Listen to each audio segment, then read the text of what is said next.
جیسے ہوگی، اور عورت کی جو مغفرت ہوگی وہ قیامت کے دن اس کی پاک دامنی کی وجہ سے ہوگی۔ اس لیے تو فرمایا کہ اگر کوئی نیک عورت جس نے پاک دامنی کی زندگی گزاری اس حال میں مری کہ خامد اس سے خوش ہے، اس کے لیے جنت کے سب دروازے کھول دیے جائیں گے۔ ایک بات جو بچی کو بار بار سمجھانی چاہیے، ذرا توجہ سے سنیے، کہ مرد کا جہاد دشمن کے ساتھ ہوتا ہے تلوار کے ذریعے سے، عورت کا جہاد گھر میں ہوتا ہے غیر محرم سے اپنی عزت کی حفاظت کرنے کے لیے۔ چنانچہ نبی علیہ السلام نے مردوں سے جہاد کرنے پر بیعت لی تھی، نبی علیہ السلام نے عورتوں سے عزت و عصمت کی حفاظت کرنے پر بیعت لی تھی۔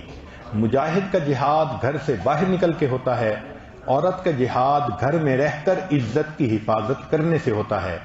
مجاہد کا جہاد کافر دشمن کے ساتھ ہوتا ہے، عورت کا جہاد غیر محرم مرد سے اپنی حفاظت کرنے سے ہوتا ہے۔ دشمن مجاہد کے اوپر گولیاں برساتا ہے، غیر محرم مرد عورت پر مست نگاہوں کے تیر چلاتا ہے۔ دشمن مجاہد کے ملک پر قبضہ کرنا چاہتا ہے، غیر محرم عورت کے جسم پر اختیار حاصل کرنا چاہتا ہے۔ دشمن مجاہد کے ملک کی وسائل سے فائدہ لینا چاہتا ہے، غیر محرم عورت کے جسم سے لطف اندوز ہونا چاہتا ہے۔ مجاہد دشمن کو ملک کی سرحد سے دور رکھتا ہے، عورت غیر محرم کو اپنے آپ سے دور رکھتی ہے۔ مجاہد دشمن کو ملک کے اندر 1 انچ گھسنے کی اجازت نہیں دیتا، عورت غیر محرم کو اپنے جسم کے ساتھ 1 انگلی ٹچ کرنے کی اجازت نہیں دیتی۔ مجاہد دشمن پر اعتماد نہیں کرتا، عورت غیر محرم پر اعتماد نہیں کرتی۔ مجاہد مورچے میں رہ کر دفاع کرتا ہے، عورت گھر کی 4 دیواری میں رہ کر عزت کا دفاع کرتی ہے۔ مجاہد سمجھتا ہے دشمن نے دیکھ لیا تو جان کا خطرہ ہے، عورت سمجھتی ہے غیر محرم نے دیکھ لیا تو عزت آبرو کا خطرہ ہے۔ دشمن مجاہد کے ملک کو لوٹ لیتا ہے، غیر محرم عورت کی عزت و آبرو کو لوٹ لیتا ہے۔ مجاہد نے دشمن کو دور رکھ کر غازی کا درجہ پایا، عورت نے غیر محرم کو دور رکھ کر اللہ کے ہاں مجاہدہ کا لقب پایا۔ مجاہد دشمن سے چھپ کے کام کرتا ہے، عورت غیر محرم سے چھپ کر اپنا کام کرتی ہے۔ مجاہد دشمن کے وار سے بچنے کے لیے زرہ پہنتا ہے، عورت غیر محرم کی نگاہوں سے بچنے کے لیے برقع پہنتی ہے۔ مجاہد کو دشمن کے سامنے استقامت دکھانے پر کامیابی ملتی ہے، عورت کو غیر محرم کے مقابلے میں استقامت دکھانے پر کامیابی ملتی ہے۔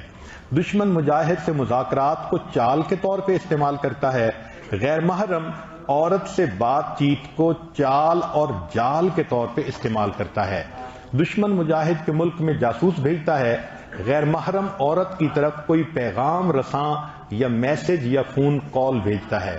دشمن مجاہد کے راستے میں سرنگیں بچھاتا ہے، غیر محرم عورت کی طرف تحفے تحائف بھیج کر اس کے لیے روحانی سرنگیں بچھاتا ہے۔ مجاہد کو دن رات سرحد کا پہرا دے کر اجر ملتا ہے، عورت کو دن رات غیر محرم سے محتاط رہنے پر اجر ملتا ہے۔ مجاہد دشمن کو رمل کے ذریعے کمزوری کا پتہ نہیں چلنے دیتا، عورت پردے کے ذریعے غیر محرم کو اپنے حسن کا پتہ نہیں چلنے دیتی۔ اندرونی دشمن مجاہد کو ہتھیار ڈالنے پہ مجبور کر دیتا ہے، عورت کو اس کا نفس غیر محرم کے سامنے نرم ہو جانے پہ مجبور کرتا ہے۔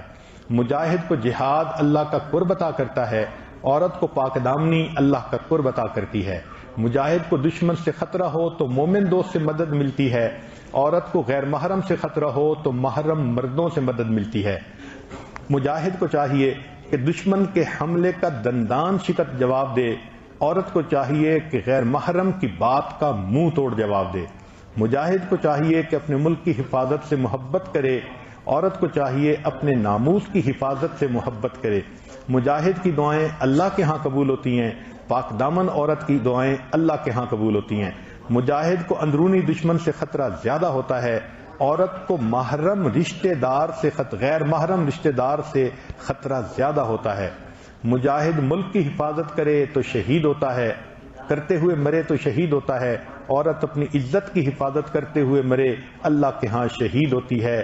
مجاہد کو چاہیے اپنی کامیابی کے لیے اللہ سے دعا مانگے، عورت کو چاہیے اپنی عزت و ناموس کی حفاظت کے لیے ہمیشہ اللہ سے دعا مانگے۔ اب ایک آخری نقطہ جس کو بہت کلیئرلی سمجھنا چاہیے وہ یہ تھا کہ 3 لفظ ہوتے ہیں، ایک ہوتا ہے لائکنگ، ایک ہوتا ہے لونگ، اور ایک ہوتا ہے لسٹنگ۔ یہ تین الگ الگ لفظ ہیں، تینوں کی باؤنڈریز الگ الگ ہیں۔ لائکنگ بہت ابتدائی چیز ہے، لونگ اس سے بھی اوپر کی چیز ہے، اور لسٹنگ انتہا درجے کی چیز ہے۔ لائکنگ کہتے ہیں کسی کی اچھی صفات کی وجہ سے کسی کو کوئی اچھا لگے، کوئی پلیئر اچھا لگے، یا کوئی مقرر اچھا لگے، کوئی اور ایسا بندہ، اس کا مضمون اچھا لگے، کسی کی پوئٹری اچھی لگے، اس کو لائکنگ کہتے ہیں۔ تو لڑکی کے ذہن میں لائکنگ کسی کے بارے میں آ سکتی ہے، مجھے علامہ اقبال کی شاعری پسند ہے، مجھے فلاں کے مضمون پسند ہیں، فلاں کی کتاب، یہ لائکنگ ہے وچ از ویری نارمل۔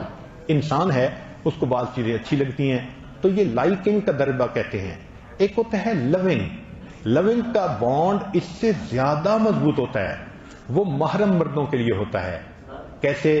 بھائی سے محبت ہوتی ہے، باپ سے محبت ہوتی ہے، بیٹے سے محبت ہوتی ہے، یا دین کی محبتیں جن کا مقصد اللہ کا تعلق ہے، نبی علیہ السلام کی محبت، صحابہ سے محبت، اولیاء سے محبت، شیخ سے محبت، یہ سب لو ہیں مگر ان میں اللہ کی نسبت ہوتی ہے، تو یہ درجہ لو تک بھی پہنچ سکتا ہے۔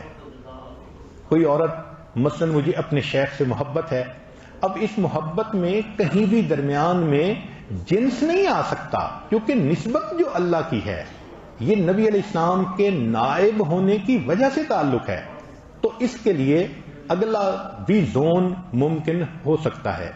علماء سے محبت ہونا اللہ کے لیے، دین کے داعی سے محبت ہونا اللہ کے لیے، یہ پاسبل ہے۔ تو لائکنگ پہلا درجہ ہے، لونگ دوسرا درجہ ہے، ایک تیسرا ہوتا ہے، اس کو لسٹنگ کہتے ہیں، شہوت کا تعلق۔ یہ فقط عورت کے لیے اپنے خامند کے ساتھ ہوتا ہے۔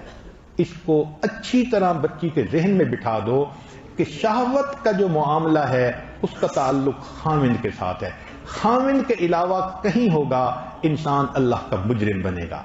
تو یہ تین الگ الگ چیزیں بچی کے ذہن میں بٹھانی چاہیے، اس کو کلیئرلی پتا ہو کہ کسی کے ساتھ میرا تعلق کس طرح کا رہ سکتا ہے۔ تو ایک لائکنگ ہوتی ہے، ایک لونگ ہوتی ہے، ایک لسٹنگ ہوتی ہے۔ لسٹنگ کو اللہ نے خامند کے لیے مخصوص کر دیا، لہذا کوئی بھی بندہ چاہے محرم ہو، چاہے وہ دین کے تعلق والا ہو، اگر وہ لسٹفل کوئی بات کرتا ہے اس کا مطلب وہ اپنی حد سے بڑھ رہا ہے، عورت کو اس سے پرہیز کرنے کی ضرورت ہے۔ تو یہ تین زون بچی کو بتانے چاہیے۔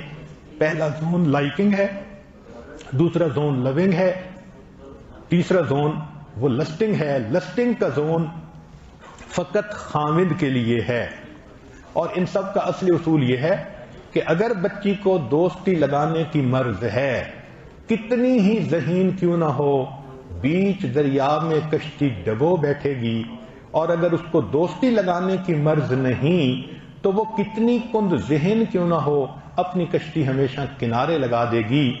اس لیے ماں باپ کو دعا بھی کرنی چاہیے، اللہ ان نوجوان بچوں اور بچیوں کو ایسی جوانی دیں جو بے داغ ہو۔ علامہ اقبال نے کیا خوبصورت بات کہی، ہوئی نہ زاغ میں پیدا بلند پروازی، خراب کر گئی شاہی بچے کو صحبت زاغ، حیا نہیں ہے زمانے کی آنکھ میں باقی، خدا کرے کہ جوانی تیری رہے بے داغ۔ دعا ہے اللہ ہمارے نوجوان بچوں اور بچیوں کو بے داغ جوانی عطا فرمائے۔ وآخر دعوانا ان الحمدللہ رب العالمین۔ ویڈیو کے نیچے سبسکرائب کے بٹن پہ کلک کریں، بیل کے آئیکن پہ کلک کیجئے تاکہ ہر نئی ویڈیو